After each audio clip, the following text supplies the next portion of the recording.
Good afternoon everybody. আজকে আমি class 10-এর জীবন বিজ্ঞানের শেষ অধ্যায় পরিবেশ, তার সম্পদ এবং তাদের সংরক্ষণ, এই অধ্যায়টি আলোচনা করব।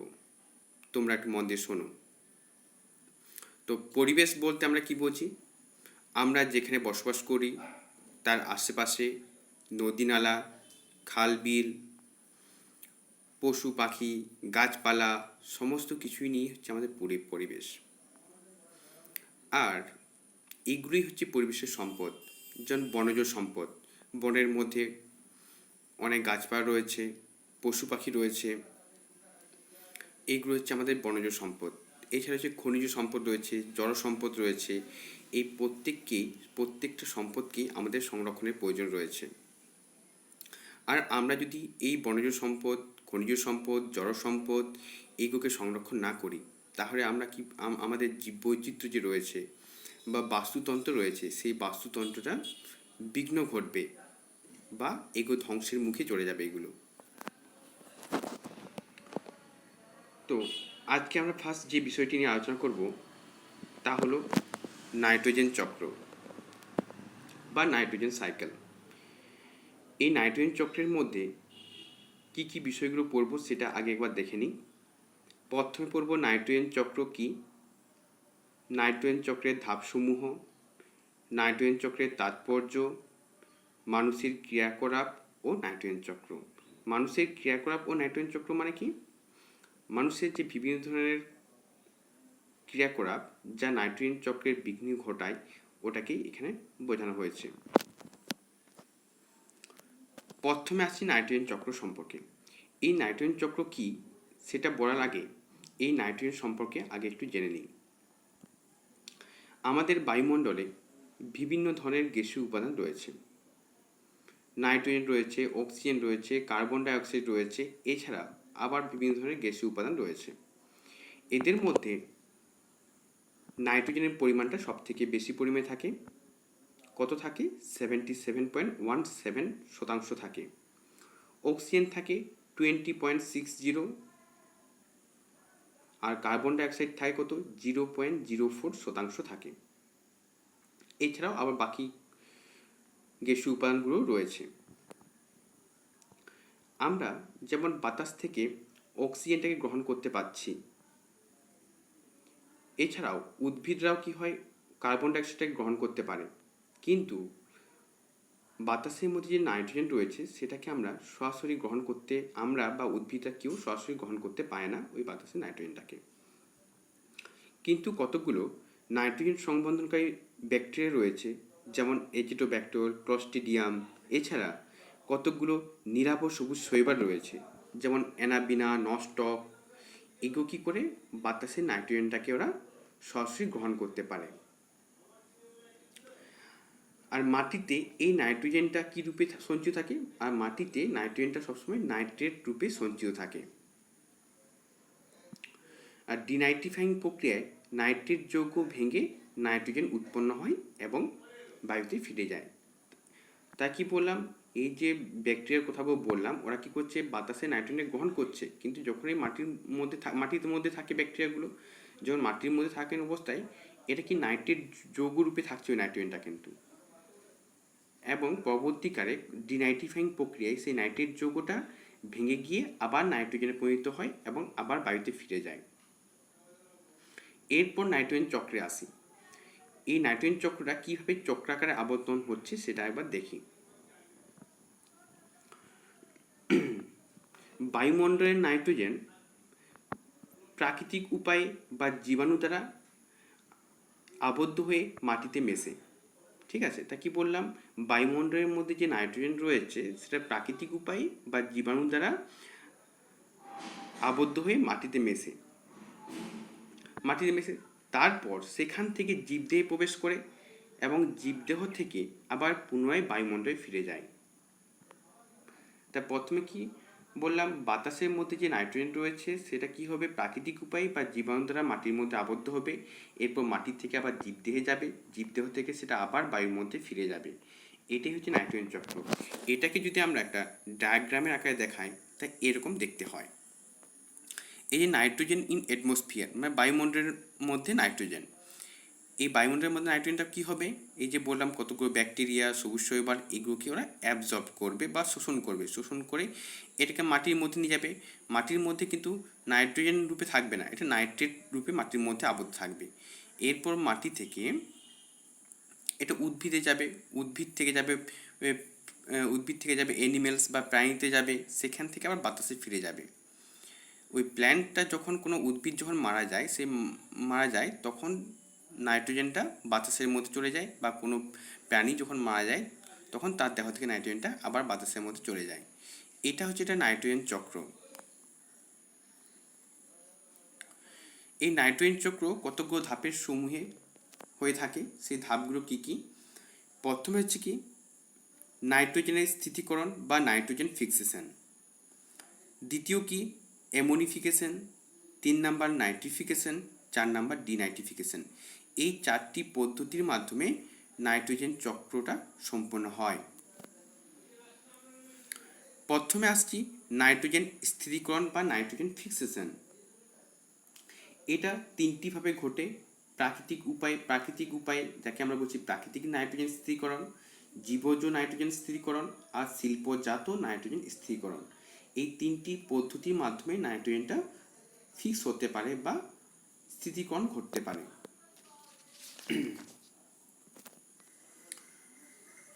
প্রথমে আসছি প্রাকৃতিক নাইট্রোজেন স্থিতিকরণ। প্রাকৃতিক উপায়ে বা ন্যাচারালি কিভাবে বায়ুমণ্ডলের নাইট্রোজেনটা স্থিতিকরণ বা ফিক্সেশন ঘটে। সাধারণত যখন বজ্রপাত হয় তখন বজ্রপাতের সময় বিদ্যুৎ স্ফুলিঙ্গ সৃষ্টি হয়। সেই বিদ্যুৎ স্ফুলিঙ্গ কী করে বাতাসের মধ্যে যে নাইট্রোজেন আর অক্সিজেন থাকে সেগুলোকে বিক্রিয়া ঘটিয়ে দেয় সেগুলোকে। তো কী বললাম, যখন বিদ্যুৎ স্ফুলিঙ্গ ঘটে বা বিদ্যুৎ চমকায় তখন বাতাসের মধ্যে যে নাইট্রোজেন ও অক্সিজেন ছিল সেগুলো একসঙ্গে যুক্ত হয়ে কী তৈরি করবে, যুক্ত হয়ে নাইট্রিক অক্সাইড তৈরি করবে। এই নাইট্রিক অক্সাইডটা আবার বায়ুর অক্সিজেনের সংস্পর্শে এসে কী তৈরি করবে, নাইট্রোজেন ডাইঅক্সাইড তৈরি করবে। তাই প্রথমে কি হচ্ছে, নাইট্রোজেন অক্সিজেন বিক্রিয়া করছে, বিক্রিয়া করে কি তৈরি করছে, নাইট্রিক অক্সাইড তৈরি করছে। সেই নাইট্রিক অক্সাইডটা আবার কি করছে, অক্সিজেনের সংস্পর্শে এসে নাইট্রোজেন ডাইঅক্সাইড তৈরি করছে। এই নাইট্রোজেন ডাইঅক্সাইডটা আবার জলীয় বাষ্প বা বৃষ্টির জলের সঙ্গে বিক্রিয়া করে নাইট্রাস অ্যাসিড এবং নাইট্রিক অ্যাসিডে পরিণত হয়। HNO2 মানে নাইট্রাস অ্যাসিড আর HNO3 নাইট্রিক অ্যাসিডে পরিণত হচ্ছে। সেই নাইট্রিক অ্যাসিডটা যখন বৃষ্টির জলের মাধ্যমে মাটিতে পড়বে আর মাটির মধ্যে যে সমস্ত খনিজ লবণগুলো রয়েছে যেমন পটাশিয়াম, ক্যালসিয়াম, তাদের সঙ্গে ওই নাইট্রাস অ্যাসিড আর নাইট্রিক অ্যাসিড বিক্রিয়া করে কী তৈরি করবে, নাইট্রেট যৌগ গঠন করবে। তাই মাটির মধ্যে নাইট্রেট যৌগটা সৃষ্টি হয়ে গেল বা উৎপন্ন হয়ে গেল। এটা হলো প্রাকৃতিক উপায়ে নাইট্রোজেনের স্থিতিকরণ। এরপর দেখো জীবজ নাইট্রোজেন স্থিতিকরণ বা বায়োলজিক্যাল নাইট্রোজেন ফিক্সেশন। যে পদ্ধতিতে প্রকৃতির মুক্ত নাইট্রোজেন জীবাণু বা নিরাপদ সবুজ শৈবালের ফলে ওদের ক্রিয়ার ফলে অ্যামোনিয়া রূপে আবদ্ধ হয় তাকে জীবজ নাইট্রোজেন সংবন্ধন বলছি আমরা। বাতাসের মধ্যে যে মুক্ত নাইট্রোজেন থাকে সেগুলো জীবাণু বা নিরাপদ সবুজ শৈবালের দ্বারা বিক্রিয়ার ফলে যে পদ্ধতিতে সেটা কি হচ্ছে, তাদের দেহের মধ্যে অ্যামোনিয়া রূপে আবদ্ধ হচ্ছে, তাকে আমরা বলছি জীবজ নাইট্রোজেন সংবন্ধন বা জৈবিক নাইট্রোজেন স্থিতিকরণ। জীবের দ্বারা নাইট্রোজেন স্থিতিকরণ হওয়ার ঘটনা কি বলছি আমরা, বায়োলজিক্যাল নাইট্রোজেন ফিক্সেশন বা জীবজ নাইট্রোজেন সংবন্ধন। এটি মাটিতে দুটি উপায়ে ঘটে থাকে। সেই দুটি উপায় কি কি? প্রথম উপায় হলো স্বাধীনজীবী জীব দ্বারা। মাটিতে বসবাসকারী কিছু নাইট্রোজেন স্থিতিকারী জীবাণু থাকে, যেমন ক্লস্ট্রিডিয়াম, এজিডোব্যাক্টর। এছাড়া কতগুলো নিরাপদ সবুজ শৈবাল থাকে যেমন অ্যানাবিনা, নস্টক। এরা কি করবে, বায়ু থেকে সরাসরি মুক্ত নাইট্রোজেনকে তাদের দেহকোষে অ্যামোনিয়া রূপে আবদ্ধ করবে। তা কি বললাম, মাটির মধ্যে কতগুলো জীবাণু থাকে বা ব্যাকটেরিয়া থাকে, যেমন ক্লস্ট্রিডিয়াম, এজিটোব্যাক্টর, এছাড়া কতগুলো নিরাপদ সবুজ শৈবাল যেমন অ্যানাবিনা, নস্টক, এরা কী করবে, বাতাসের মধ্যে থাকা মুক্ত নাইট্রোজেনটাকে ওরা সরাসরি সরাসরি গ্রহণ করে নিজের দেহকোষে তাকে অ্যামোনিয়া রূপে আবদ্ধ করবে। তাকে দেহকোষে কী রূপে আবদ্ধ করছে? অ্যামোনিয়া রূপে নিজের দেহকোষের মধ্যে আবদ্ধ করছে। এই স্বাধীনজীবী ব্যাকটেরিয়া ছাড়াও আরেক ধরনের ব্যাকটেরিয়া থাকে, সে হচ্ছে মিথজীবী জীব দ্বারা হয়। মিথজীবী কাদের বলবো? মিথজীবী হচ্ছে একটা সম্পর্ক যেখানে দুটো জীব একসঙ্গে থাকবে কিন্তু কেউ কারোর কোনো ক্ষতি করবে না, সেরকমের সম্পর্ককে বলা হয় মিথজীবী সম্পর্ক। আর এই মিথজীবী সম্পর্ক লক্ষ্য করা যায় কতগুলো গোত্রীয় উদ্ভিদের মূলে। যেমন সিম্বগোত্রীয় উদ্ভিদ বলতে কোনগুলো? ছোলা, মটর, সিম ইত্যাদির মূলে, ওদের মূলের মধ্যে একটা নুডলস মানে গুটি তৈরি করে এক ধরনের ব্যাকটেরিয়া থাকে যার নাম হচ্ছে রাইজোবিয়াম। তা কি ওই গাছটার মধ্যে ওই রাইজোবিয়াম থাকছে, মানে দুজন হয়ে গেল, একটা গাছ একটা রাইজোবিয়াম, দুজন কিন্তু কেউ কারোর ক্ষতি করবে, রাইজোবিয়াম থাকছে কিন্তু এই গাছের কোনো রকম ক্ষতি করে না, আর গাছও একে থাকতে দিচ্ছে। গাছ কি করছে? গাছ একে থাকতে দিচ্ছে, সঙ্গে গাছ এর খাদ্য দিচ্ছে, খাবারও দিচ্ছে। আর এর পরিবর্তে রাইজোবিয়াম ব্যাকটেরিয়া কী কাজ করছে? রাইজোবিয়াম ব্যাকটেরিয়া কী কাজ করে? সে কাজ করে বাতাসের মধ্যে যে নাইট্রোজেন রয়েছে, মুক্ত নাইট্রোজেন, সেই নাইট্রোজেনটাকে অ্যাবজর্ব করে, মানে গ্রহণ করে নেয় এবং মাটির উর্বরতা এবং গাছের পুষ্টি যোগায়। এভাবে এরা দুজনকে সাহায্য করে। এটা হচ্ছে একটা মিথজীবী সম্পর্ক। এরপর এইভাবে রাইজোবিয়ামগুলো বাতাসের নাইট্রোজেনটাকে ফিক্সেশন করতে পারে। এরপর দেখো এখান থেকে আরেকটা কোশ্চেন আসে, তা হলো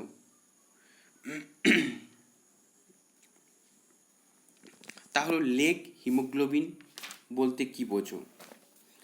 লেগ হিমোগ্লোবিন বলতে কি বোঝো? লেগ হিমোগ্লোবিন হচ্ছে এটা হিমোগ্লোবিন সদৃশ্য একটা জৈব যৌগ।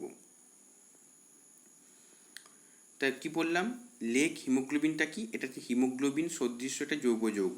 ওই লেগ কথাটা এসেছে ওই লিগুমিনিসি গোত্রের গাছেদের ক্ষেত্রে যেহেতু এটা দেখা যায়, তাই এখান থেকে এসেছে লেগ কথাটা এসেছে। সিম্বগোত্রীয় উদ্ভিদের মূলের অর্বুদে ব্যাকটেরিয়ার মিথজীবিতার ফলে আয়রন সমৃদ্ধ এক ধরনের রঞ্জক যৌগ গঠিত হয়, একে লেগ হিমোগ্লোবিন বলা হয়। তা কি বললাম, এই সিম্বগোত্রীয় উদ্ভিদের মূলে কি হচ্ছে? আয়রন সমৃদ্ধ। হিমোগ্লোবিনের মধ্যে যেমন আয়রন থাকে, আর এই হিমোগ্লোবিনের মধ্যেও আয়রন থাকে, এমনি আয়রন সমৃদ্ধ এক ধরনের রঞ্জক গঠিত হয়, একে আমরা বলছি লেগ হিমোগ্লোবিন। আর এই কোশ্চেনটা পরীক্ষায় বারবার দেয় যে লেগ হিমোগ্লোবিন বলতে কি বোঝো? ঠিক আছে, নেক্সট দেখো, শিল্পজাত নাইট্রোজেন স্থিরীকরণ বা ইন্ডাস্ট্রিয়াল নাইট্রোজেন ফিক্সেশন বলতে আমরা কি বুঝি? বিভিন্ন রাসায়নিক কারখানায় নাইট্রোজেন ঘটিত সার যেমন ইউরিয়া, অ্যামোনিয়া ইত্যাদি সার প্রস্তুত করা হয়। আমাদের কৃষিকার্যের জন্য যে সমস্ত সারগুলো লাগে, যেমন ইউরিয়া, অ্যামোনিয়া, এগুলো আমরা কৃষিক্ষেত্রে দিই। এই ছবিটাও দেখো, একজন ব্যক্তি চাষের জন্য সারগুলো প্রয়োগ করছে, সেটা ইউরিয়া হতে পারে, অ্যামোনিয়া হতে পারে, এগুলো হচ্ছে নাইট্রোজেন ঘটিত সার। এই সারগুলো জমিতে দেওয়ার ফলে কী হচ্ছে? গাছগুলো দ্রুত বৃদ্ধি ঘটছে, কিন্তু এর সঙ্গে সঙ্গে মাটির মধ্যে ওই নাইট্রোজেনটা আবদ্ধ হয়ে যাচ্ছে নাইট্রেট রূপে। এভাবেও নাইট্রোজেনের সংবন্ধন বা স্থিরীকরণ হয়ে থাকে।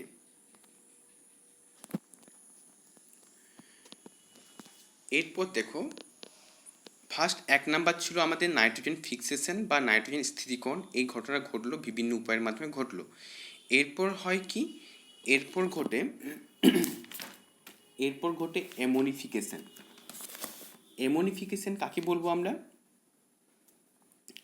যে পদ্ধতিতে বিভিন্ন জীবাণু দ্বারা উদ্ভিদ ও প্রাণীর মৃতদেহ অথবা প্রাণীর নাইট্রোজেনযুক্ত যৌগ অ্যামোনিয়ায় রূপান্তরিত হয়। তা কি বললাম, তো এমোনিফিকেশন মানে কি, এখানে অ্যামোনিয়া মেনলি তৈরি হবে, ঠিক আছে।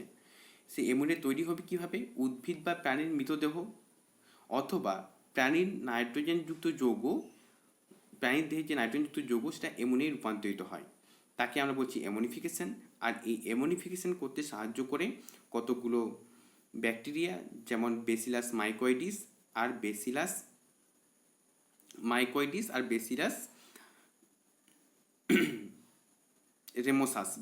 রেমোসাস, এই দু ধরনের ব্যাকটেরিয়া এই কাজটা করতে সম্পন্ন করে। তাই এই ক্ষেত্রে অ্যামোনিফিকেশনে কি হয়, অ্যামোনিফিকেশনে মেনলি অ্যামোনিয়া তৈরি হচ্ছে। সেই অ্যামোনিয়াটা তৈরি হচ্ছে কিভাবে, কোনো মৃত উদ্ভিদ বা প্রাণীর দেহ যার মধ্যে প্রচুর পরিমাণে নাইট্রোজেন রয়েছে, সেই নাইট্রোজেনটা ভেঙে সেখান থেকে অ্যামোনিয়া পরিণত হলো। আর এই অ্যামোনিয়া পরিণত হওয়ার ঘটনা কি, মৃতদেহ থেকে অ্যামোনিয়া তৈরি হওয়ার ঘটনাকেই আমরা বলছি অ্যামোনিফিকেশন। এরপর দেখো নাইট্রিফিকেশন মানে কি, নাইট্রেট তৈরি হবে।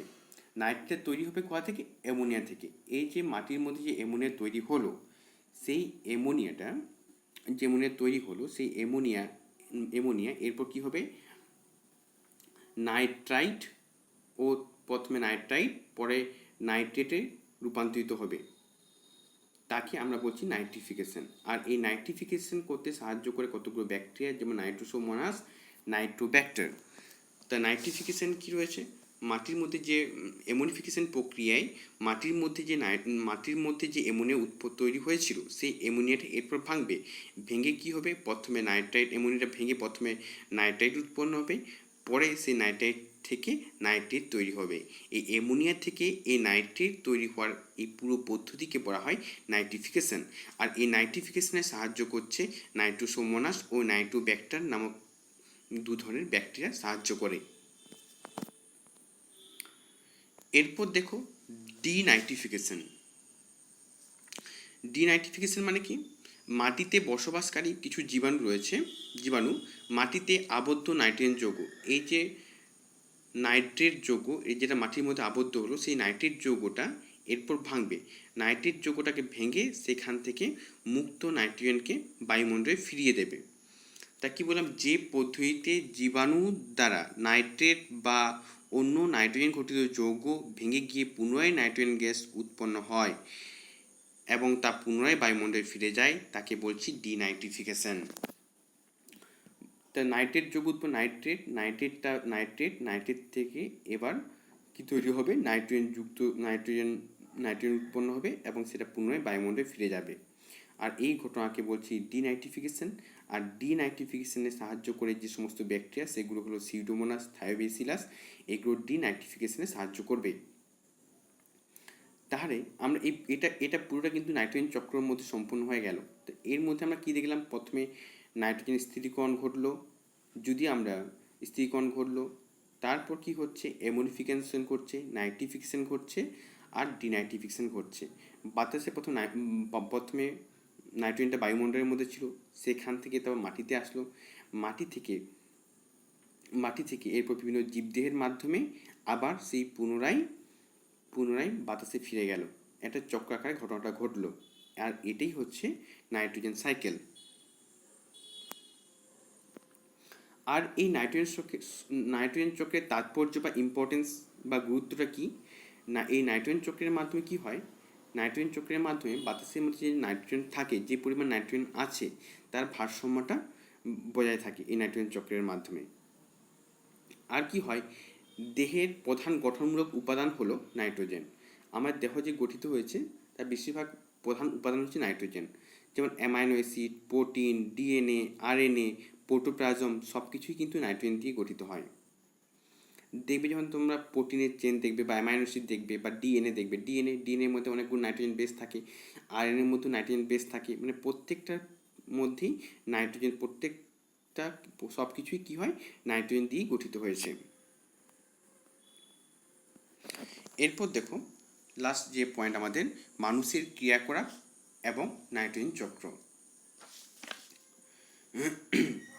মানুষের নানা ক্রিয়াকলাপের জন্য বিশেষ করে নাইট্রোজেন ঘটিত সার অধিক পরিমাণ ব্যবহার করার ফলে জীবজগৎ, মাটি, জল ও বায়ুমণ্ডলের মধ্যে আবর্তিত নাইট্রোজেনের পরিমাণ বহুগুণ বেড়ে চলেছে।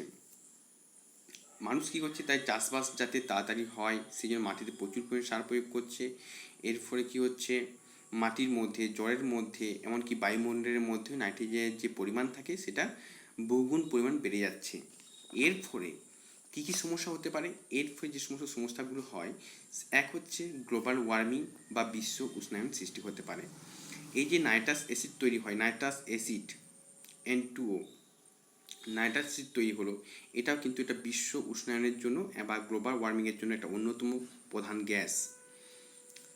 আর নেক্সট কী হয়, নেক্সট হচ্ছে যে অ্যাসিড বৃষ্টি বা কলকারখানার অ্যাসিড মিশ্রিত জল, রাসায়নিক সার ইত্যাদি মেশার ফলে মাটি এবং নদী ও হ্রদের জলের অম্লতা বৃদ্ধি পাচ্ছে। এতে অম্লতা বৃদ্ধি পাচ্ছে আর অধিক আম্লিক মাটি ফসল চাষের ক্ষতিকর করছে এবং জল অধিক অম্ল হয়ে পড়লে জল দূষণ ঘটবে এবং জলজ উদ্ভিদ প্রাণীর মৃত্যু ঘটবে।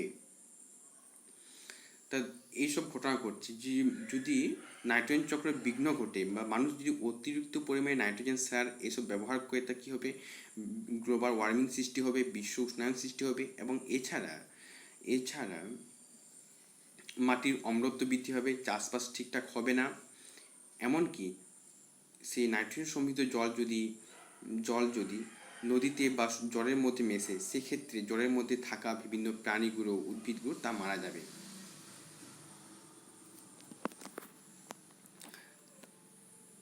ঠিক আছে, তা তোমাদের কমপ্লিট হলো এই নাইট্রোজেন চক্রটা।